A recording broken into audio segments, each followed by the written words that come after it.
ഇപ്പം നമ്മളുള്ളത് Kadampazhipuram petrol പമ്പിനടുത്തുള്ള monies tea സ്റ്റോളിലാണ്. അതെ, ഹലോ ഗൈസ്, പേരെന്താ? നമ്മുടെ യൂട്യൂബ് ചാനലും സബ്സ്ക്രൈബ് ചെയ്യോ? ഉണ്ട്. ഇതിലുണ്ടേ, കാണിച്ചു തരാം കേട്ടോ. അറിയില്ലേ? അത് ശരി. ഇതോടെ മുത്തുമണി. എന്താ പേരെന്താ? മുത്തുമണിൻ്റെ പേരെന്താ? മൂസേൻ. മൂസേൻ.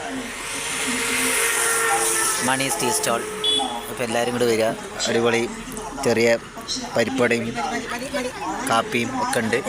അക്ഷയ് ഉണ്ട്. ഞങ്ങളുടെ അവിടുത്തെ മുത്തക്കുടം, ചിങ്കരിമണിക്കുടം അക്ഷയ്.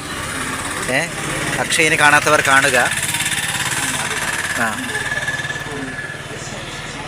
ാണ് മൂസിൻ ചോദിച്ചത് പ്ലേ ബട്ടൺ കിട്ടിയതാണ്. അപ്പോൾ അതോടുകൂടി ഇത് ഇവിടെ കുടുങ്ങി പോയി പരിപ്പട പ്ലേ ബട്ടൺ ചെയ്യും. അപ്പോൾ അവിടെ ചെറിയ ചാനലാണെന്നൊക്കെ പറഞ്ഞു. അപ്പോൾ അവൻ പറഞ്ഞ് വെള്ളം പാടോ ഒരു എന്തായിട്ട് പുഴുങ്ങിയ പഴം നിന്നുണ്ടെങ്കിൽ ഇറങ്ങിപ്പോകുന്നൊക്കെയാണ് മൂസിൻ്റെ ബിസിനസ് അതിൻ്റെ ഇടയിൽ അല്ലേ മൂസിയ? മൂസിൻ്റെ കട എത്ര മണിക്ക് തുറക്കുമെന്ന് പറഞ്ഞാൽ? 2 മണി. 1 മണിയുടെ ഇപ്പോൾ 2 മണിയായോ? 2 മണിക്കാണ് മൂസിൻ്റെ കട തുറക്കുക. മൂസിൻ്റെ കടയ്ക്ക് എല്ലാവരും വരണമെന്ന് പറയാം. എല്ലാവരും കടയ്ക്ക് വരിക കേട്ടോ. മൂസിൻ്റെ കടയിൽ എന്തൊക്കെയുള്ളത് പറഞ്ഞാൽ അറിയില്ലേ? അത് ശരി. എന്താ മൂസിനെ